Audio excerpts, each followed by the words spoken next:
Hola hermanos, estamos ya, después de haber reconocido lo que éramos, una familia muy especial, que era la familia de Jesús, no la biológica, sino la espiritual. Pues bien, estamos el 26 de septiembre, es miércoles, del año 2018, y estamos en la liturgia de la Iglesia Católica en el ciclo B. Sigue Lucas, ya en el capítulo 9, del 1 al 6. El vídeo es el 300. Y dice así el texto. En aquel tiempo, Jesús reunió a los 12 y les dio poder y autoridad sobre toda clase de demonios para curar enfermedades. Luego los envió a proclamar el reino de Dios y a curar a los enfermos, diciéndoles: no llevéis nada para el camino, ni bastón, ni alforja, ni pan, ni dinero. Tampoco llevéis túnica de repuesto. Quedaos en la casa donde entréis, hasta que os vayáis de aquel sitio. Y si alguien no os recibe, al salir de aquel pueblo, sacudid el polvo de vuestros pies para probar su culpa. Ellos se pusieron en camino y fueron de aldea en aldea, anunciando la buena noticia y curando en todas partes. Palabra del Señor. Chapó.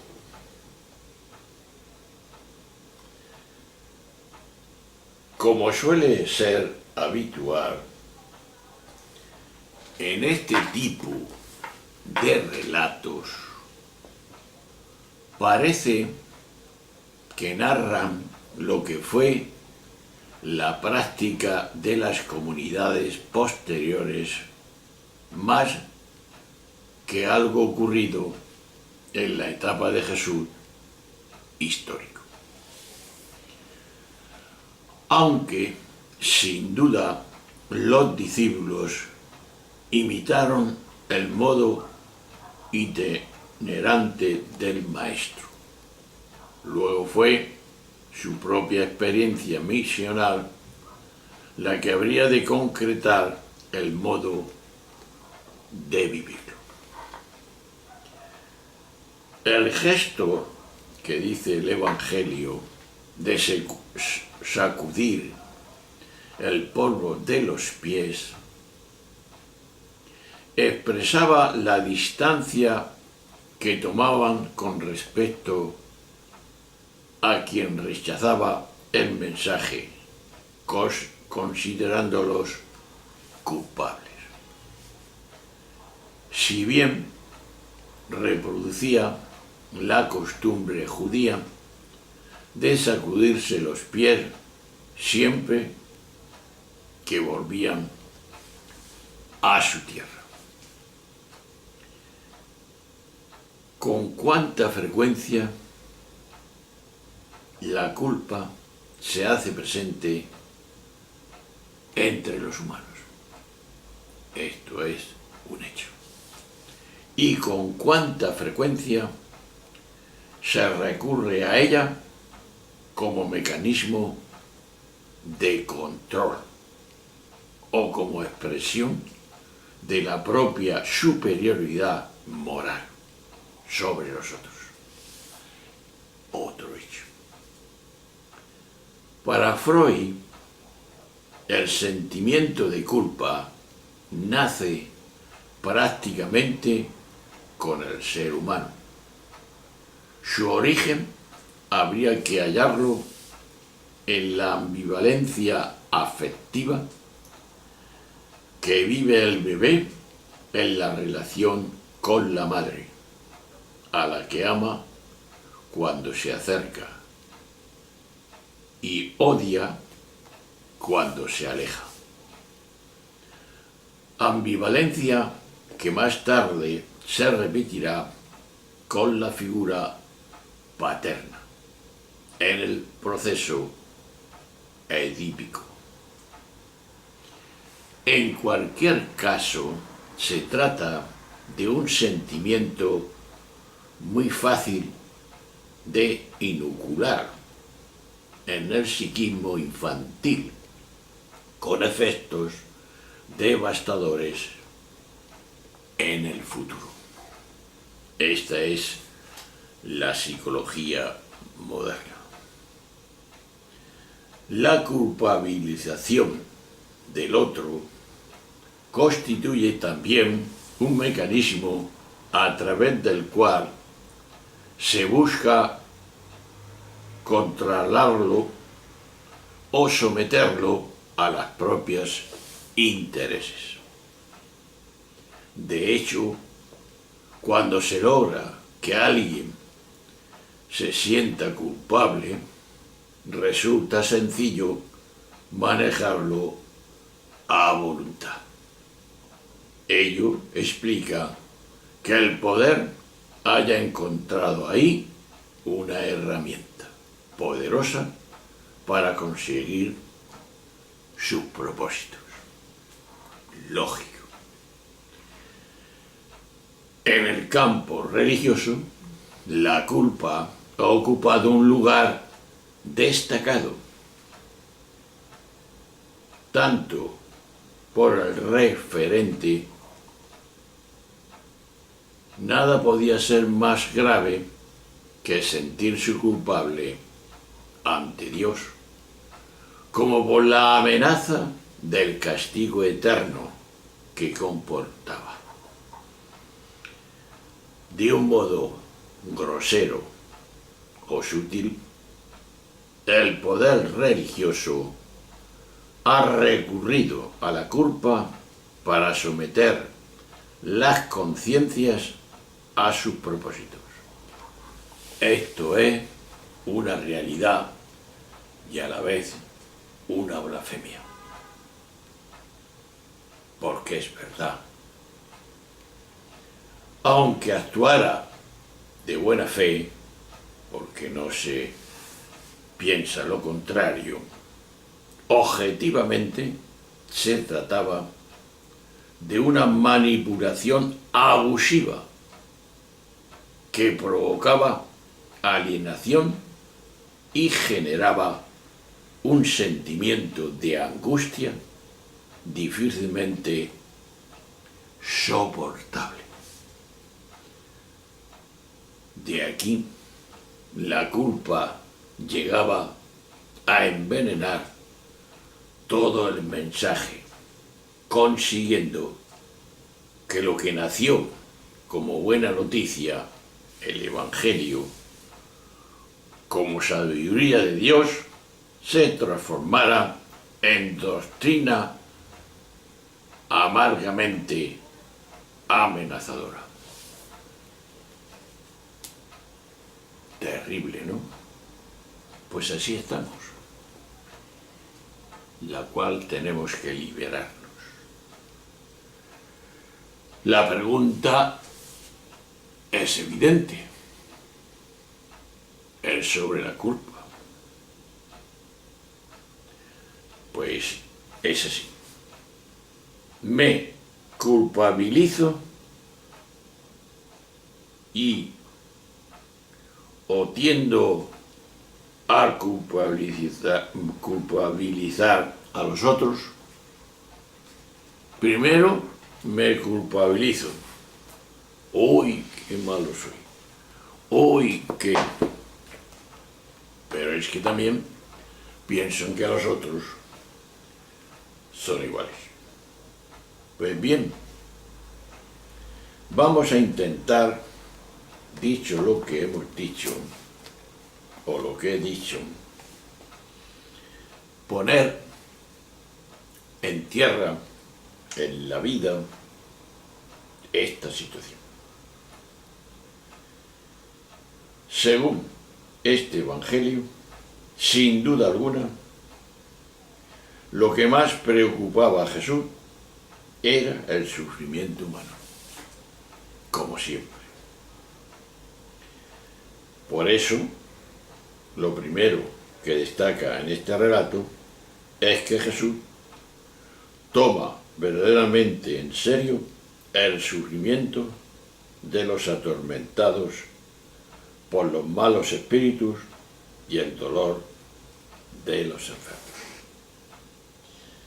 De aquí que la misión de los apóstoles, que es el anuncio primero de la misión de la Iglesia, es ir a los que padecen y remediar sus padecimientos.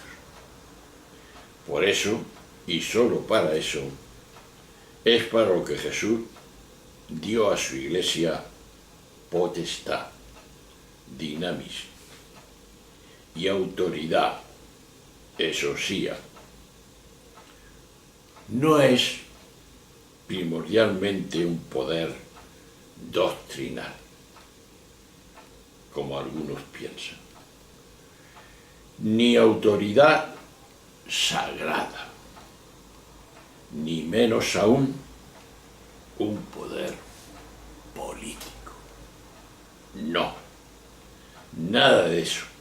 Jesús era más laico que cada uno de nosotros y vio en la condición laica y en la actividad laica el medio y el ámbito capital para presentar su evangelio, que era y es el proyecto de vida que nos dejó para la salvación de la humanidad. Para realizar esta misión y por lo tanto, para ser efectivos en la tarea de aliviar el sufrimiento humano, Jesús manda a los apóstoles con lo puesto, sin comida, sin dinero encima y además sin repuesto alguno. Y nos podemos preguntar, ¿y por qué de esta forma? ¿Por qué este radicalismo? Seguramente en ello influyó la llamada fuente de Q. Pero no se trata aquí de estudiar esa cuestión. Lo que nos interesa es el mensaje que nos deja el Evangelio, que es, a saber, la civilización nació en Oriente Próximo durante el tercer milenio y nació, al parecer, la tecnología. Esto es evidente. Con ello desapareció el hombre no económico, que vivía en contacto directo y en armonía con la naturaleza. Y entonces aparecieron las desigualdades económicas y el poder de unos hombres sobre otros, que antes no se daba. Así dio sus primeros pasos la apasionante y terrible historia de la riqueza, del dinero y de la economía, que ha resuelto muchos problemas, pero también ha creado otros casi siempre ligados al sufrimiento de los pobres. Jesús no está en contra del progreso económico, no puede estarlo. Pero Jesús no quiere que sus apóstoles se sirvan del dinero, de la riqueza, para hacer apostolado. Esto es evidente. Esta mentalidad está directamente en contra de lo que enseñó Jesús. La misión que quiere Jesús se hace con humanidad, se hace con bondad, se hace con respeto, se hace con tolerancia y cariño. Con eso es con lo que quiere Jesús que se anuncie el reino de Dios. De esa forma. Pues bien, y resumiendo, diríamos, aquí tenemos uno de los grandes temas que la teología cristiana debe afrontar de manera urgente. ¿Cuál? Hoy, la economía, como saber, como ciencia, está atravesando, y lo sabemos, una crisis que nos da miedo a todos. ¿Por qué nos da miedo? La pregunta es evidente también. ¿Qué economía enseña la Iglesia en sus centros universitarios? La doctrina social de la Iglesia, pero ¿alguien ha tomado en serio esa doctrina? ¿Ha servido para algo? ¿Y no aceptamos que esto es un asunto urgente y apremiante para poder transmitir el Evangelio? La doctrina social de la Iglesia. Con ella podemos hacer grandes cosas, pero creo que está en principios nada más. Si cogemos a ella con toda la manera que puede cogerse, entonces otro gallo nos cantará. No olvidemos que dentro de esta misión que hemos dicho está también el problema de la culpabilidad de cada uno que miramos. Me culpabilizo y o tiendo a culpabilizar a los otros. Todos somos pecadores y como pecadores queremos convertirnos y ser de otra forma para convertirnos en lo que somos. Somos plenitud y como tales estamos llamados a ser esa plenitud. Y para eso estamos todavía muy separados. Necesitamos todos los días convertirnos,